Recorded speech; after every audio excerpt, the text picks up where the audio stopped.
We spend a lifetime gathering, not just things, but proof. Proof we lived. Proof we mattered. A postcard from a road trip in 1987.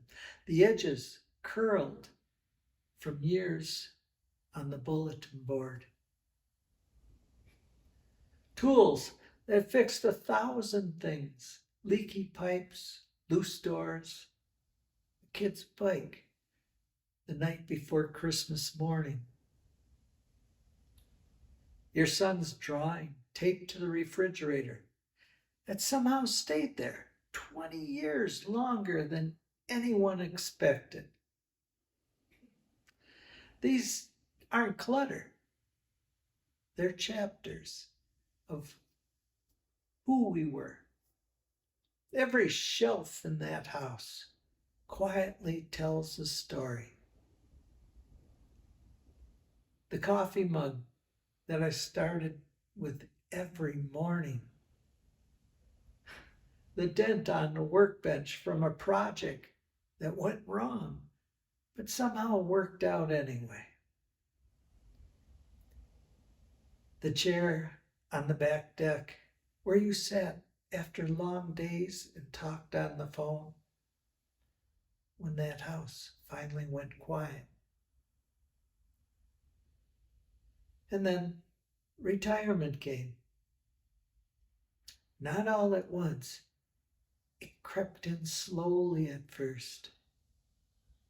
A conversation here, a form assigned there, a calendar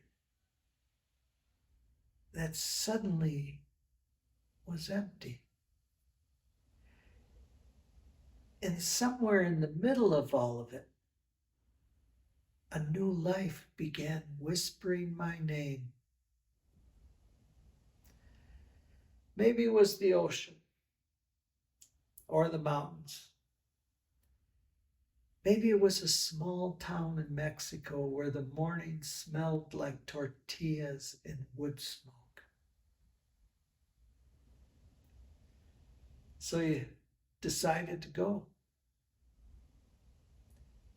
You sold the house and everything you gathered for 30 years. You packed 2 suitcases, not because you wanted to, but because you must. Because the life you're walking toward doesn't have room for the weight of a lifetime. So one last time, you stand in the house that held your whole life. You walk through slowly. The living room feels smaller now, or maybe you just grew bigger inside it. You run your hand across the windowsill where you once stood watching your boys play in the yard. You open up a closet, and there it is. The place where your son wrote his name on the wall. The sweater your mother gave you the winter before she passed. There's a box with the record you played on your wedding day. And in there a few trophies you never really showed off, but you kept them anyway.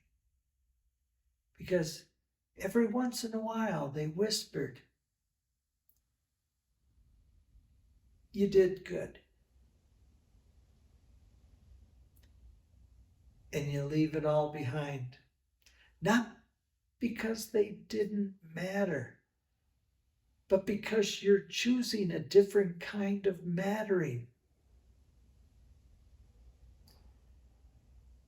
The first year in Mexico, you catch yourself looking for things that aren't there. Where's my favorite mug? And that chair I rebuilt with my own hands.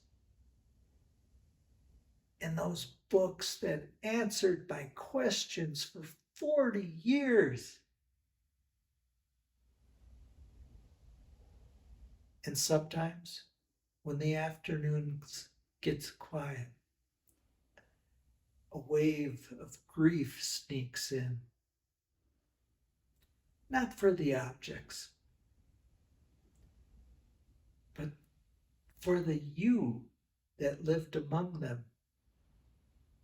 The provider, the fixer, the man who knew every inch of his world. The man who built a life board by board, day by day. For a while you wonder if you left him behind. But then something small begins to happen. You buy a new mug, hand thrown by a woman at the Mercado. It's a little lopsided, and the glaze runs unevenly along the rim. But somehow it feels warm in your hands in a way the old one never did. And you find a new chair, not rebuilt by you, but offered by a neighbor who shrugged and said, "This one will work for you." You begin collecting stories again, but not from books this time, but from people. The old man who waves every morning, even though neither of you knows what the other one is saying. The lady at the fruit stand who slips in an extra mango in the bag when she sees you smile. The kids who shout "Buenos dias" like you've lived there forever. And slowly, so slowly, you almost miss it. You realize something. You didn't lose yourself. You released him. The man who carried responsibility for so many years. The man who built a life that made this new one possible. You didn't abandon him. You honored him by letting the next version finally breathe. Yeah, it hurts to leave a piece of you behind. But that's the cost of freedom. And freedom is the only thing worth trading for peace. So, if you're watching this, standing in your old life, maybe you're packing your last box, wondering if you can really start over. You can. Not because you forget what you left, but because you carry the best of it inside you. The love, the grit, the quiet pride of a life you built well. The rest, all those things, they never really mattered. It was always you. And you're just beginning again.